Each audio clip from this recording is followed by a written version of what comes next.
I clearly. I'm probably going to need 1 or 2 or 9. While she's going to do that, what's up, everybody? I'm Eddie. Walking away is Nicole. And you're watching a brand new episode of the Puzzle Podcast here on Instagram, Facebook, YouTube, and Twitch. So you probably notice we don't have any puzzles around us right now. In one of the previous posts on my page, you would have noticed that a lot of my puzzles had been moved. We are currently in the process of turning what used to be our back porch into the new puzzle room / office / chill spot. So it is currently still under construction. So whenever we finally do get this place looking the way that we want it to, you'll be blessed to see the new studio for our show. We are presented by Quality Content. We're also sponsored by Puzzledly, 4 Point Puzzles, The Very Good Puzzle Company, and Wander Puzzle Company. Yes! I did it! I didn't say And so I'm grateful for all of y'all for sponsoring this show. And thank you for your patience with us as we have been going through a lot of transitions over the course of the past several weeks. But we're grateful nonetheless to be able to bring you what I'm thinking is going to be a fantastic show tonight. We got a little bit of a lot of stuff to cover regarding the stories that we've gotten throughout this week. So just to go ahead and get things started, I'm going to let you read the first story. This story is entitled, I Will Never Recover from This Heartbreak. Brianna McNeil loses appeal of 5-year suspension. I think I just want to read starting from the Times. McNeil has not been... Sorry. Nope. No, I shouldn't. After qualifying at the U.S. Olympic trials last month, Brianna McNeil should be defending her 100-meter hurdles championship in Tokyo later this month. But due to a brazen lack of compassion on behalf of governing bodies for the Olympic Games, she won't get the chance. On Friday, the court arbitration for sport denied the 29-year-old gold medalist appeal of a 5-year ban for violating anti-doping policies. The ban, which was placed upon McNeil last month, initially stemmed from her missing a doping test in January 2020. McNeil explained to the New York Times that she missed the test because she was recovering from a recent abortion. I'll read all that. Oh, should I? Nope. McNeil told the Times that World Athletics, which is the global governing body for track and field, didn't believe she was so traumatized by the abortion that she got the data procedure wrong. Because she was still posting on social media and competing in the following weeks. McNeil also said she was criticized by investigators looking into her case for seeing a spiritual advisor when she was depressed about the abortion instead of going to the psychiatrist. Basically, because this is very long. Basically, she gave him one date. She gave them her doctor's excuse, but she changed the date. From what I'm understanding, and so I want to read. Keep talking. So when she changed the date, I guess that was a big red flag for them too, because I feel like they went and investigated some more and seen it was the actual date that wasn't what she changed it to, right? Mm-hmm. So yeah, that's basically the story. And I don't know, what was you looking for to read? There's a piece in here that really touched me. Struck a nerve with me because... For which side? Here we go. What she told the Times, I told them, quote, "Oh, really? For me, growing up in the Black community, that's how we cope with everything. We go to church and we talk to our pastor or spiritual advisor," she said. This is from them criticizing her for going to see a spiritual advisor instead of a psychiatrist. I just feel like they have not been compassionate at all. McNeil said that as a Christian, she felt guilt about the abortion, which she underwent so she could compete in the 2020 games. She said she was even more crushed when the games were postponed until 2021 because the delay meant that she had the baby after all. McNeil had been so shaken and disoriented by the abortion, she said, that it didn't occur to her that changing the date would be a bad thing. Go ahead. I don't know. I really honestly don't know how to feel about that because, I mean, I I feel for her, having to go through an abortion and everything, and I'm not, trying to knock how she handled it or how her feelings are toward it, but I feel like, and I don't even feel bad for saying this, when you put gains over a life, that strikes a chord with me. Mm-hmm.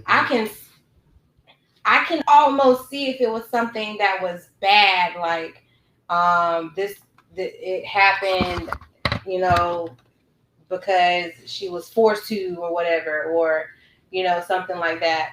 But you aborted this baby for a game, not a game of competition. Like, what does that say about us as people?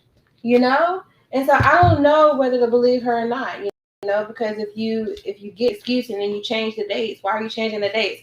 No. The doctor did this 2 or 3 times, put the same date on there. Nah, boo. They don't have the date mixed up. You do. And so something's not right there. The story's not adding up. Yeah, you probably got an abortion, but I don't know. Something's just not adding there. And I think that's not even what bothers me. What bothers me is why you did what you did. Mm-hmm. Like that hurts me. Mm-hmm. I mean, and then you want to say you wish you hadn't because they postponed so you could have had the baby. Oh, so that's like saying, I could have did this, but since I didn't know, just went ahead and killed her anyway. I don't know. That just strikes a chord with me. Mm-hmm. I hate to say it like that, but that's how I feel. No, and you are well within your right to feel how you feel. And so I'll admit I didn't look at it from that angle. So that's actually giving me stuff to ponder. And so I may be waffling back and forth as I'm sitting here mulling over what you just said, because I did not look at it that way. The way that I was looking at it was from kind of a similar approach. Just get that text. From a similar approach, but kind of from this perspective that, it sucks. I guess I can imagine it must suck for a woman who is at the pinnacle of her career. Yes, it's a competition. And like I said, I'm probably going to waffle back and forth as I'm mulling over this. So kind of just roll with me for a bit. But I hear a lot of women talk about how it's so difficult for them to reach the places that they want to go in life. No, look, right, okay. What? What? I'm trying not to thought right now. Oh, okay, right. So, okay, look, I hear a lot of stories about no, right. I hear a lot of women talk about the fact that it's so difficult for them to reach the pinnacles of their career or to reach the pinnacles of success in life because of the different societal norms that people place on them. They say that, they want to be successful as women in the business field, but they have to sacrifice so much in order to do it. Or they have to be a mom and in doing so sacrifice their career. That there are people who have clearly done both. There are people who have clearly done both. You're doing both, for instance. So I'm not knocking it, but these are the stories that I hear. These are stories that I hear. So I can imagine in her mind that she's reached the pinnacle of here. Like there's no greater accomplishment in the racing field, I would imagine, than being able to compete in the Olympics. So then to find out that you're pregnant in the middle of that would put you in a position where you can make a choice to give up on your career for the sake of having a child or to give up a child for the sake of the career. Now, personally, I don't think she made the right choice, because again, I'm all for the babies, babies. I have you pro-choice. I'm pro-choice. You do what you want to do, but if it's me, I want the baby. Give me the baby all day. That's me. But see, again, that's my choice. I choose the baby. I get what you're saying. Yeah, women, when they get to their career where they want to be. But boo, I finished my little marathon 50 Shades. Just like she said in 50 Shades Freed. Babies happen when you have sex. Boom. Right. Therefore, do what you need to do. So you leapfrog me.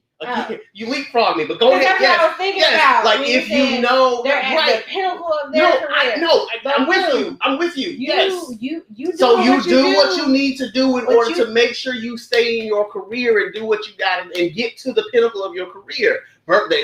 Again, pro-choice, birth control, condoms, contraceptives, the whole. Even if you Plan B. Happen when you have. No, they do exactly. And so again, just look at it in her eyes, in her mind. She had a choice to make, and she made a choice. Now, again, it sucks that the choice that she made, given the fact that the baby's gone, and 2020 happened with the pandemic, and so that created the situation that she was in the first place. Now you couple that with the mistakes that she made. The committee that decided that she's not going to be able to race and she's got a 5-year ban on racing altogether. Not only have you now lost a child, you basically lost your career. You've lost both now. Those are your decisions. Decisions that you made, and there's no appeal for that. Now, I'm kind of ambivalent toward that, given the circumstances and all the depression and anxiety. It does look like she lied. And I mean, she did. Let's call a spade a spade. There were 2 different dates. There were 2 different dates. She gave one date and there was a different date. And then coupled with the fact that, as her probably publicist, they were probably still publicizing for her. Because I'm pretty sure she don't run her own Instagram. She probably got a team for that. So they were still trying to keep her relevant. And so now they're thinking, you look at all you were posting, but you're talking about you depressed. Like, people do that all the time. That's called Facebook. Yeah. It's called Instagram. People put on for the gram all the time. And so there's nothing so they knew about that whatsoever. Again, but at the same time, for me, I guess it's like it's such a tragic situation. About what? About her abortion. Well, she didn't tell them up front what she had the medical procedure for. But they knew she had a medical procedure. They knew she had a medical procedure. And then when they did their further investigations, come to find out she had to reveal to them, this is what I went for. And she was embarrassed by it. But they don't even care about the fact that it was an abortion. They just care about the fact that they had these 2 different dates. And all the fallout that came from that. All I'm saying is at the end of the day, it's heartbreaking. Because again, you lost both. Mm-hmm. What you thought you had, now you don't have. Exactly. What you thought you gave up one for the other, and now you can't have either. Yeah. And it sucks. Very much so. Sucks on all fronts. Yes. And like I said, I feel bad for the kid. I feel bad for her. But at the end of the day, those were the choices that she made. Mm-hmm. And again, just like we said, plan, man. Plan. Exactly. And like I say, just like you said, if you're gonna have sex, babies happen. Exactly. Babies happen. It happens. I mean, it just is what it is. But I just hope and pray that this is an opportunity for her to learn from a lot of stuff. I mean, it's puzzling for real. It's a real cluster. If you have any questions or comments, fill out the comment box below. We'll try to get to them as fast as we can. You're watching the Puzzle Podcast with Eddie and Nicole here on Instagram, Facebook, YouTube, and Twitch, and we're presented by Quality Content. So next story is coming from CNN. The judge denies November request to remove Britney Spears' father as her co-conservator. Los Angeles Superior Court judge denied on Wednesday a motion to remove Britney Spears' father from his role as conservator of her daughter's $60 million estate, making official a November request to allow a trust to act as co-conservator of her estate. While the decision came just 1 week after the pop star's bombshell testimony about Jamie Spears' role, Judge Brenda Penny's ruling was not a result of that hearing and was instead made on a request from November in which Spears' attorney filed to add Bessemer Trust to serve as co-conservator alongside the father. The conservatives request to suspend James P. Spears immediately upon the appointment of Bessemer Trust Company of California as sole conservator of a state is denied without prejudice. An attorney for Jamie Spears confirmed the filing to CNN and did not comment. CNN reported Tuesday that two sources close to the singer and said her attorney is planning to file a petition to terminate the nearly 13-year conservatorship. Brittany has spoken to Sam multiple times this last week, and she has asked him point blank once again to file paperwork to end this. Trying to see. Lithium is a very, very strong medication and completely different medication than what I've been on. You can go mentally impaired if you take too much. Stay on it longer than 5 months, Spears said at a hearing on June 23rd. I felt drunk. I couldn't even stick up for myself. I couldn't even have a conversation with my mom and dad about anything. I told them I was scared, and they had 6 different nurses come to my home to monitor me while I was on this medication that I didn't want to begin with. Lithium is commonly used to treat bipolar disorder, which often causes episodes of depression and mania, a feeling of uncontrolled irritability or excitement. It can also be used to treat depression. Quote, I truly believe this conservatorship is abusive. I just want my life back. It's been 13 years and enough is enough. The next hearing in the case is scheduled for July 14th. Enough is enough. Yeah, I don't know. What? I don't know how I feel about it. Talk to us. Go ahead. Okay, so I feel like, okay, Brittany grown. Like, at this point, why is he still holding on to this conservatorship? Like, why after 13 years you can't control your own money? She's like, she's in her 30s and her early 40s. They got some to benefit from it. Probably. Of course, they got something to benefit from it, but again, the judge, like, so you ain't gonna let Brittany be grown and let her run her money? Like, she grown. Like, at this point, there's no need to keep him on. So why doesn't the judge just? We don't know. That's why we put the story on, because it's stupid to me. Like, I don't understand. Okay, I know Britney Spears has had her issues in the past, gone through a lot, being a child star, and then growing up and having to try to deal with all the stuff of being grown, and, you know, the throw life had her mental breakdowns and things of that nature. But at some point, like, ain't she grown? That's her money. Like, why can't she control her own money? Like, at this point, she had how many kids? 1 or 2. I don't know. I don't know how many kids she got. But I'm still, at the end of the day, that's her money. She made that money. Her daddy didn't make that money. The trust people didn't make that money. She made that money. Why can't she have her money? Like, I understand. They probably think she gonna bomb it. Let her bomb it then. She grown. Then she gonna come back to them.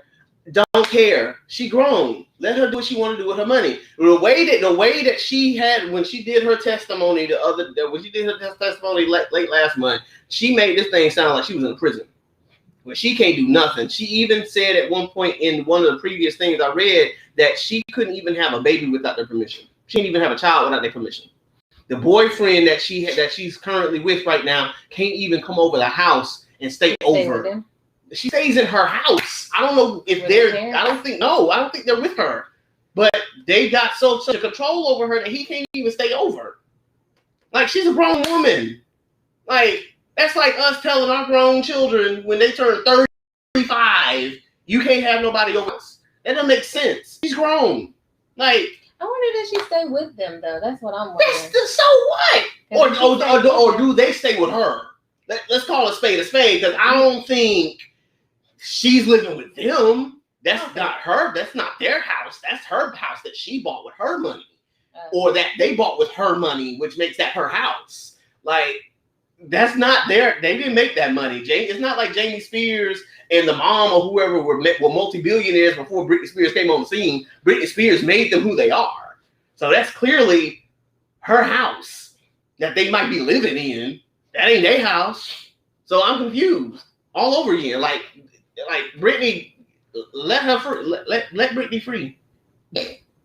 Give Britney free. Some stuff we don't really see. Of course, there's stuff we don't see. Of course there is. They ain't gonna show us everything. Come on now, we barely just found out that Britney Spears was taking lithium and couldn't halfway think straight, and that she couldn't have babies without their permission. Like, that's some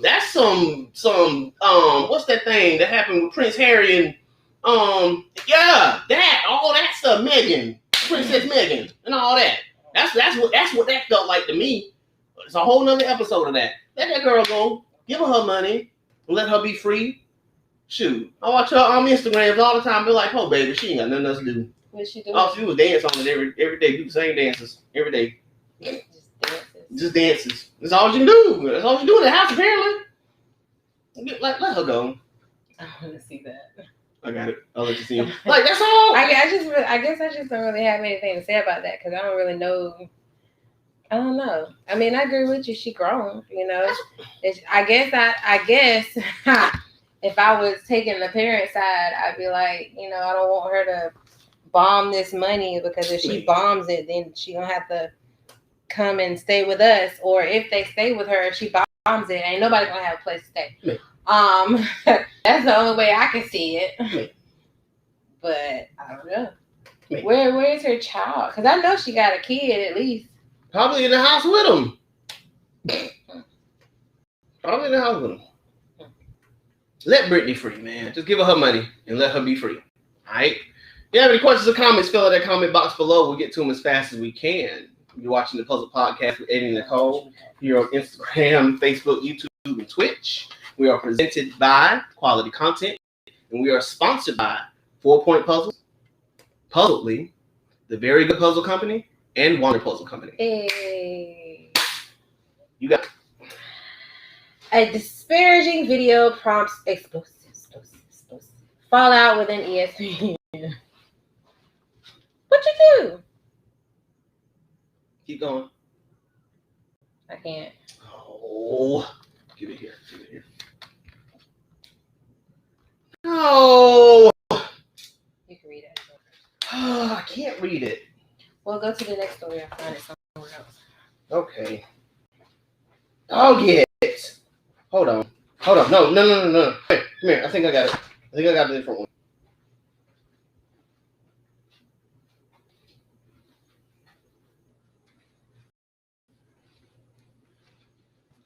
Okay. We got a different version of it. There you go. Okay. The New York Times published its explosive story regarding disparaging comments Rachel Nichols made about colleague Maria. How do I not know that? Right. Maria Taylor on Sunday. On Tuesday night, the fallout was visible on ABC. Instead of Nichols on the sidelines of the NBA Finals as the games got underway, viewers instead saw rising star Malika Andrews covering the Bucks versus Suns face-off. That was because earlier in the day, ESPN pulled Nichols as the network continued to attempt to get a handle on the controversy ignited by the NYT story. But while it pulled Nichols from sideline reporting duties, it said that she would continue to host her afternoon show, The Jump. In a short statement, the network said that it believed that resolution, if you can call it one, to be the best decision for all concerned in order to keep the focus on the NBA Finals. ESPN, Rachel Nichols, and Maria Taylor all look bad in this drama. It's not telling me the drama. That was the headline on the latest entry from New York Post sports columnist Andrew Marchand. It is hard to figure out who looks the worst in the whole ESPN, Rachel Nichols, Maria Taylor drama. It's not telling me what their drama was. Keep going. I think it's in there. There are two things worth keeping in mind as we all continue to digest the story. First, it is important to note that Nichols has attempted to apologize for what it hasn't. It's not. Okay, hold on. We gonna get this one because I want to read this one right. Okay, you just kind of. Right. No. Let me see if I can find it. Basically, Nichols made a statement while using ESPN equipment. She made a statement about Taylor, right? Mm-hmm. And I'm gonna try to get to it as fast as I can before they block it because I know it's coming. I think they're trying to stop me now. Yep.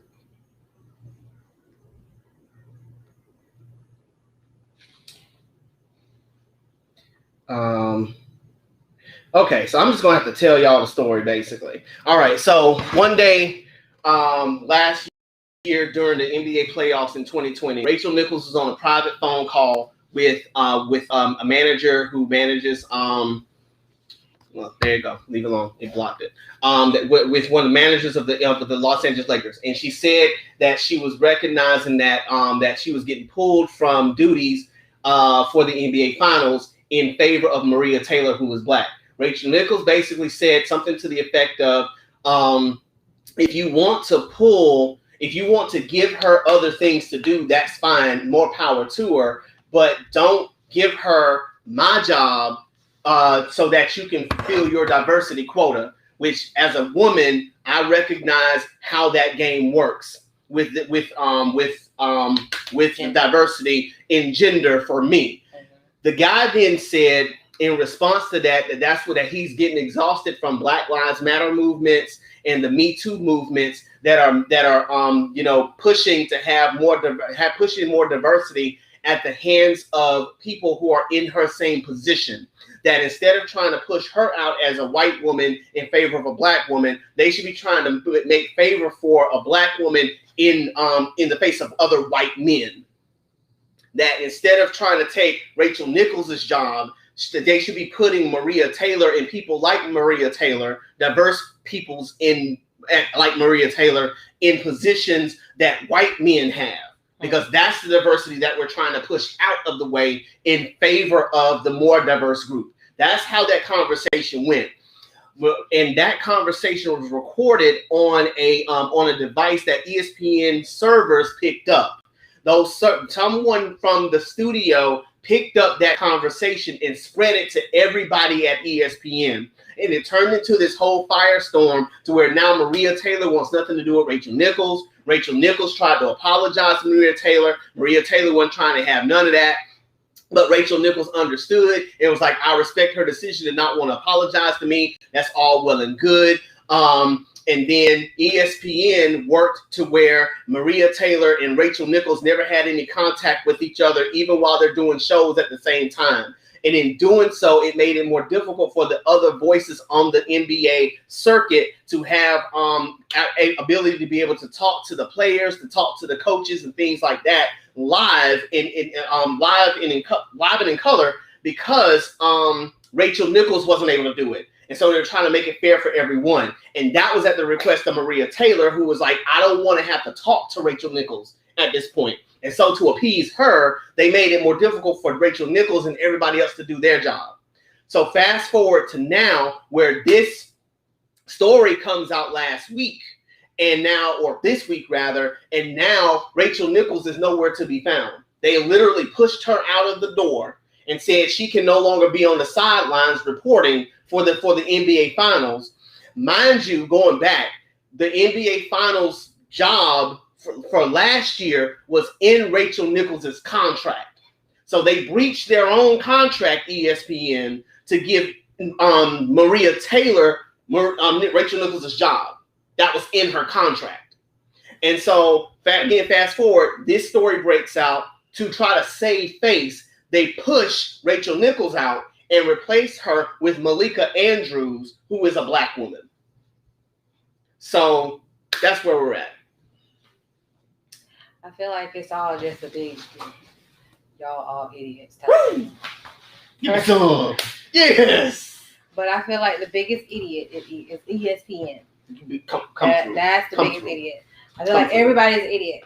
Okay. The reason why I feel like Nichols is an idiot is because, first of all, you said this on ESPN equipment with one of the ESPN workers.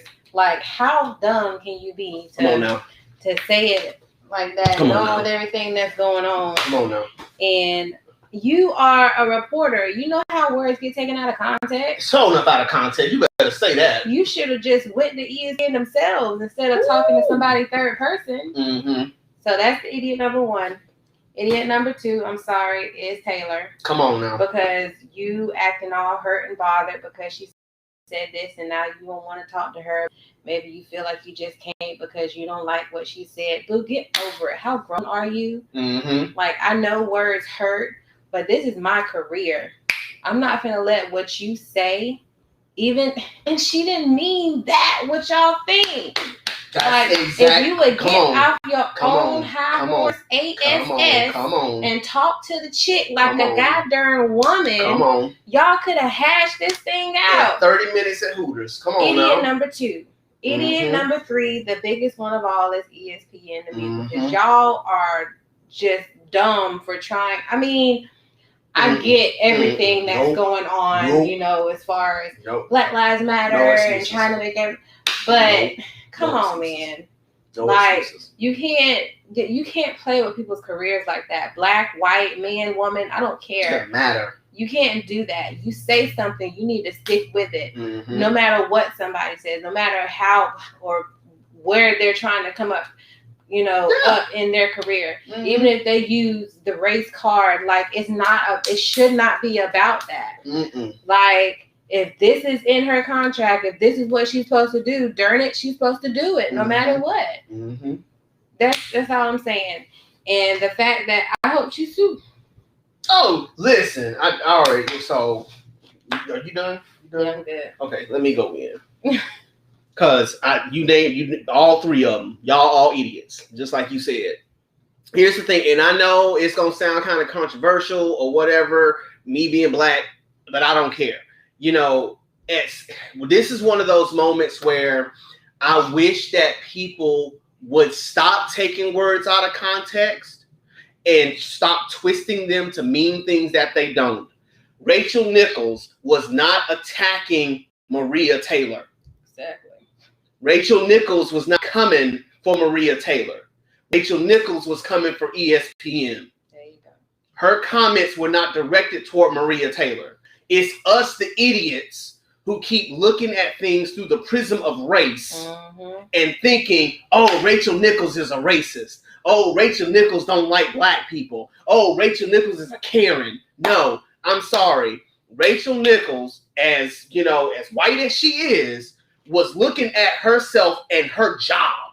And her job was on the line. Her career was on the line. This woman had worked tooth and nail to get to where she is in her career. I don't blame her for feeling how she felt, because she recognizes the game. And the game that ESPN has been playing has been behind the 8 ball since Jamel Hill and Michael Smith got fired from ESPN for going up against Trump.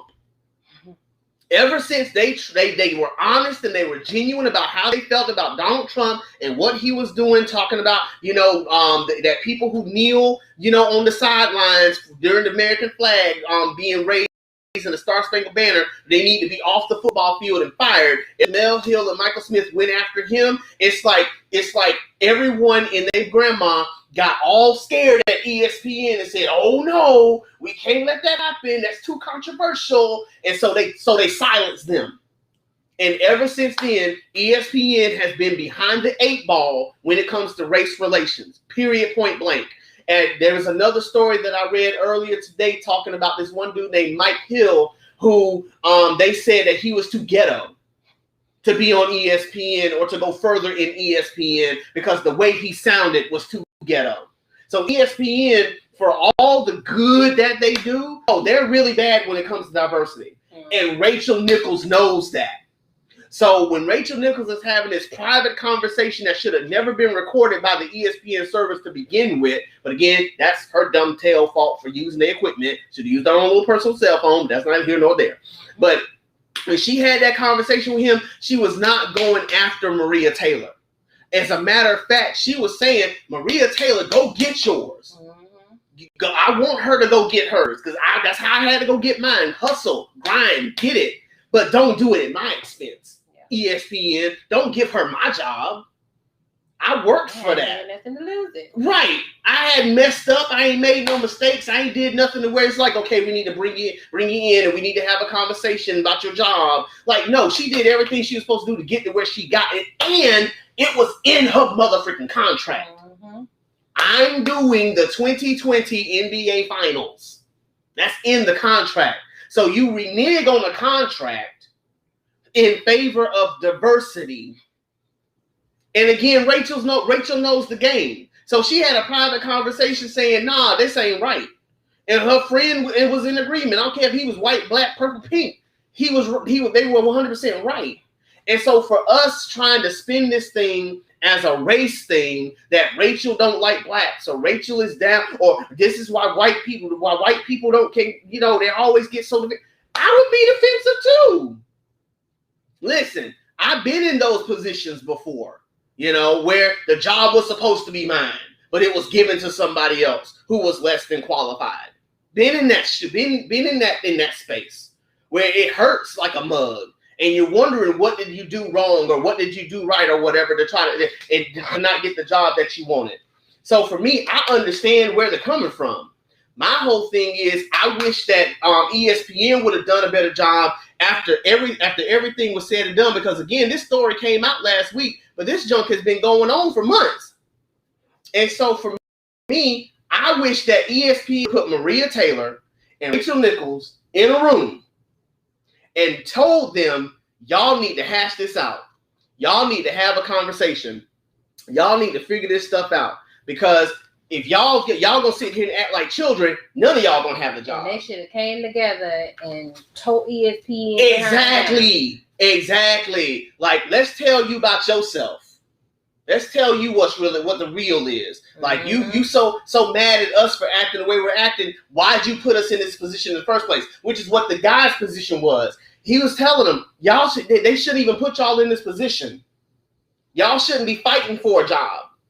They should put Maria Taylor in a position that a guy holds, rather than putting you in a position that you're holding.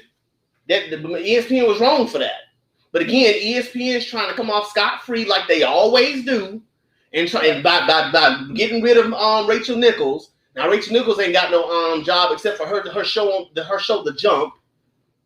Can't do her sideline reporting no more. Somebody else now that's doing the sideline reporting. We're grateful. I'm glad she got the job. But now we're all looking at her through the eyes and the prism of Rachel Nichols. Are you going to do it like her? Are you going to be like her? Are you as talented as her? Are you as savvy as her? Blah, blah, blah, blah, blah. And now we're looking at Maria Taylor. At least I'm looking at Maria Taylor like, girl, I don't even want to watch the show. I don't even want to watch NBA Countdown now because of how dirty you are. You're so catty because you're so mad that she said what she said, and you ain't even got the wherewithal and the courage and the grown-upness to talk to her and say, help me understand what it was you were saying. People, you have to realize, even if you feel the way you feel, and even if you are right in that regards, it's a teaching moment. It's a lesson. And when you shut up and be quiet, then you can't say nothing about how things continue to go because you didn't speak up when you had the chance to. So that's my thing. You had the chance. She tried to come to you, but you didn't want to talk to her. Mm-hmm. So if she was racist, she's just going to go on and continue to be that way because you didn't talk to her about anything and tell her why she's dumb for being racist, which I don't believe she is. But now that's on you. Mm-hmm. You got to live with that now. Right. And like I said, now, I hope that your ratings don't come down. Because you showing up ain't getting a watcher out of me. Because I can't watch the show now without thinking that. The NBA Countdown without even thinking, you just cost this lady her job because you didn't have the courage to have a conversation with her months before this thing leaked out. Y'all could have squashed this as soon as the story came out. Oh yeah, that happened, but we talked about it, and come to find out, it wasn't a racial thing. It was all about, trying to show talking about ESPN, and it's all well and good. But no, now you look like you got egg on your face. But here's the thing. There are plenty of people out there that are supporting her. Go Maria Taylor, down with Rachel. So on both sides, people are in their camps. Yeah, I'm on a totally different side. Both of y'all dumb. Both of them dumb. The ESPN is the worst of them all. Shame on the parents, because the parents are the ones who raise these kids to be this way. So shame on them for doing what they did. No, we can't say that because they're so grown, so they probably went Listen. If ESPN would have called a meeting between both of them, I bet they would have showed up. If they want their $5 million a year, I bet you they would have showed up. All ESPN had to do was be a grown up and say, y'all finna sit in this room. Oh, that's what you're saying, the parents? Yeah, ESPN the parents. Okay. Yeah, okay, ESPN the parents. Gotcha. Oh, yeah. Shame on them. Shame on them. I'm just talking about the parents. No. All right. If you have any questions or comments, fill out the comment box below. We'll try to get to as best we can. You're watching the Puzzle Podcast with Ed and Nicole here on Instagram, Facebook, YouTube, and Twitch, presented by Quality Content. Hey, no, that's what's up. Look at that. Thanks. Go. All right. Next story is talking about Sha'Carri Richardson. Sha'Carri. I'm sorry, Sha'Carri. Sha'Carri Richardson suspended from U.S. Olympic team after testing positive for marijuana. Mary Jane. U.S. track and field star Sha'Carri Richardson has been suspended for 1 month from the Olympic team after testing positive for THC, a chemical found in marijuana. The rules are clear, but this is heartbreaking on many levels. Hopefully, her acceptance of responsibility and apology will be an important example to us all that we can successfully overcome our regrettable decisions, despite the costly consequences of this one to her, said USADA CEO Travis T. Tiger in a press release. Seen that 5 times. Okay. Richardson appeared on NBC's Today Show on Friday morning and said, "I just want to take responsibility for my actions. I know what I did. I know what I'm supposed to do. I'm allowed not to do, and I still made that decision. I'm not making an excuse or looking for any empathy in my case." She had booked her spot at the Tokyo Olympics with a runaway victory in the women's 100 meter at the U.S. Olympic track and field trials in Oregon last month, and due to the positive test, her Olympic trials results were automatically disqualified, and she will not be allowed to participate in her signature 100 meter race at Tokyo Olympics later this month. It's unclear if she'll miss the games altogether. She will. Okay. Richardson, Friday's statement read that her competitive results obtained on June 19, 2021, including her Olympic qualifying results. The team we just said that, I'm sorry. Richardson cited finding out from a reporter. This is why she's saying she took marijuana. She found out from a reporter that her biological mother had passed away as part of the reason she consumed marijuana. I was just thinking it would be a normal interview, and then on the interview to hear that information come from a complete stranger, it was definitely triggering. It was nerve-shocking because it's like, who are you to tell me that? From there, just blinded by emotions, blinded by bad news, blinded by just hiding hurt, honestly, for the fact that I can't hide myself. So at least in some type of way, trying to hide my pain. Everything I do comes from me naturally. No steroids, no anything. The incident was about marijuana. After my sanctions are up, I'll be back and able to compete. And every single time I step on that track, I'll be ready to compete for whatever anti-doping agency to come and get what it is they need. Sha'Carri, her situation is incredibly unfortunate and devastating for everyone involved. Athlete health and well-being continue to be one of USATF's most critical priorities, and we will work with Sha'Carri to ensure she has ample resources to overcome any mental health challenges now and in the future. I feel bad for her because it's another one of those situations, although this is kind of different from the first one that we talked about, where, you're in an almost impossible situation, and one bad decision costs you a lot. And, mind you, in the state of Oregon, marijuana is legal. But again, she said it herself, like, she takes responsibility for her actions. Yeah. She knew it was wrong. She knew it wasn't what she was supposed to do, but she just found out that her mom died through a reporter. Stranger. Come on now. Like that's the part that gets me. It's not like it was a phone call from her grandma.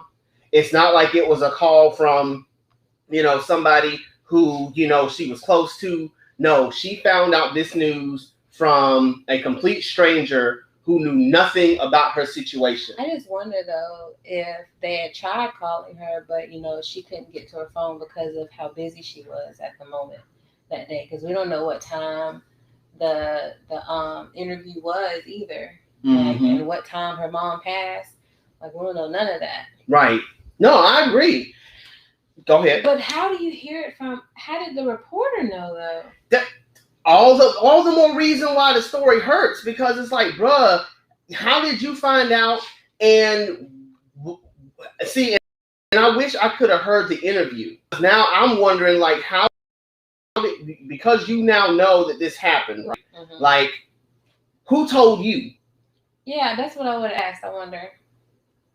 Like, that's what I would want to know. Who told you that this is that my mom is dead? Yeah, that would have been a question to ask. Nevertheless, she found out the way she found out. She was blinded, hurt, mortified, disgusted. That's your mama. Grieving, the whole 9 yards. Coupled with the fact that she is by far the biggest track star in these Olympic trials. Everybody's got their eyes on her. She's the one. She makes her. She's like the Floyd Mayweather of racing at this point, where she literally makes herself extra so that people will see her, but then she backs up her extraness by being the fastest person on darn track. Therefore, all eyes are on her. So in order to give herself a moment of numbness to get through this, she took some weed. But the weed she took was in a state where it's legal. And I wonder when she took it, did she have like a meet later that day or the next day, or was it like a little break? Right. Like, I just wonder, like, how like it's the whole lot that I feel like would go with that. And when did she take it? We don't know when she took it either. Like, we don't know if she took it right after she heard it or a couple of days later, because she had a meet she had to get through. Like, I don't know. You're right. And so, again, at the end of the day, like, it just really sucks because, once again, the lack of empathy that's shown for situations like these, like, the rules are so rigid that there's no room for understanding.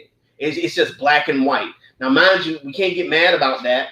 It is what it is. It is what it is. I would at least, like, maybe, I guess, because of the circumstances, give a warning or something. Or, I don't know.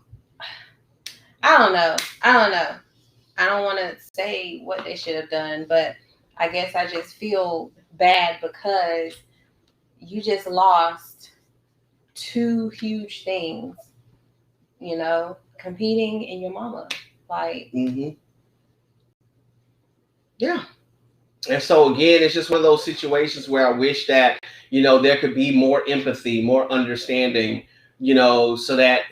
But then, too, I wish she would have spoken up also.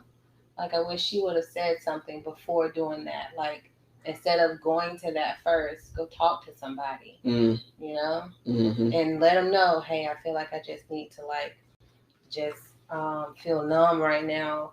And, I don't want to do something that's going to jeopardize everything I've been working for, and probably that my mom has been rooting for me for, That's another thing, like, I don't know. Yeah. If you have any questions or comments, fill out the comment box below. We'll try to get to them as best we can. You're watching the Puzzle Podcast right here on Instagram, Facebook, YouTube, and Twitch, presented by Quality Content. I'm trying, man. So there was a story that I wanted to read, but I can't find it now. It's a part of Tank's Good News. I thought that I could find it real quick and then pop it up. But so I guess I'll just have to tell the story myself. So there was this guy who was a janitor of a school, and the principal at that school at the time said that he wanted to see him run that school one day. And so as a janitor, he was able to get in school, get his degree, and some 20-some years later, he is now the principal of the very school that he was cleaning up. For real? I'm so for real. Like, he went and got his degree as a teacher. He worked as a teacher and worked his way up from being the janitor to now being the principal of the school. And I wanted to pull it up because I wanted to read it. But again, that was my good news story for the week, that this guy was able to rise from the bottom, literally, to get to the very top of the school that he was cleaning up the entire time. And so I thought that was just really cool to see someone go from the bottom to the top. And so that's our feel good story for the day. Wow. That lets you know if you can't see the good, be the good, first of all. But two, to never give up on your dreams, man. Oh. You know, if you have dreams, you have aspirations, you have goals, go after yours. The only person who's stopping you is you. In some way, shape, or form, if you got a goal that God has placed in your belly, a fire that he's placed in your heart, and a dream that he's placed in your mind, it is on you to push that thing as hard as you can as God allows. And so go get yours, man. Yeah. It took him 27 years, but he climbed it. He climbed that ladder. He climbed it to the top, and now he is, again, the principal of the very school that he was cleaning up 27 years ago. And so again, I wish I could have pulled up the story. They didn't have a write up in an article somewhere. It was in an Instagram post. But that's the feel good story of the night. That's amazing. Just to remind you, man, go after yours, push after yours. Like I can't say enough how proud I am of my own wife who's been pushing as hard as she has to get her master's so she could be the teacher that she wants to be. And so I'm grateful to her, grateful for her, and watching her every day motivates me to go after mine and get mine. Right. And so I'm grateful. And just again, it's just another reminder of how, it's not a matter of if, it's just a matter of when. And you continue to push and strive and do all that you can to go get yours. Do it the right way. And once you have it, no one can take it from you. No one can take it from you.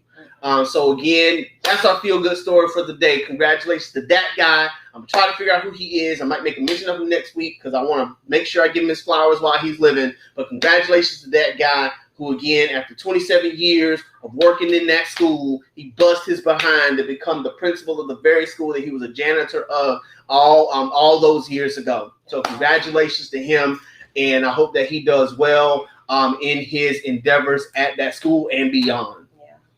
That's going to do it for us tonight on this edition of the Puzzle Podcast. We are thankful to Quality Content, 4 Point Puzzles, the Very Good Puzzle Company, Wonder Puzzle Company, and Puzzledly for sponsoring this show. We're so grateful. Once again, you are in our new studio that is currently under construction.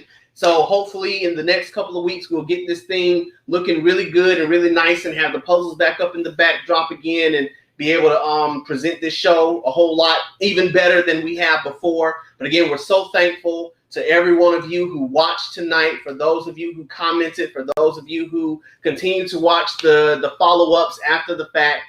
We are on Spotify.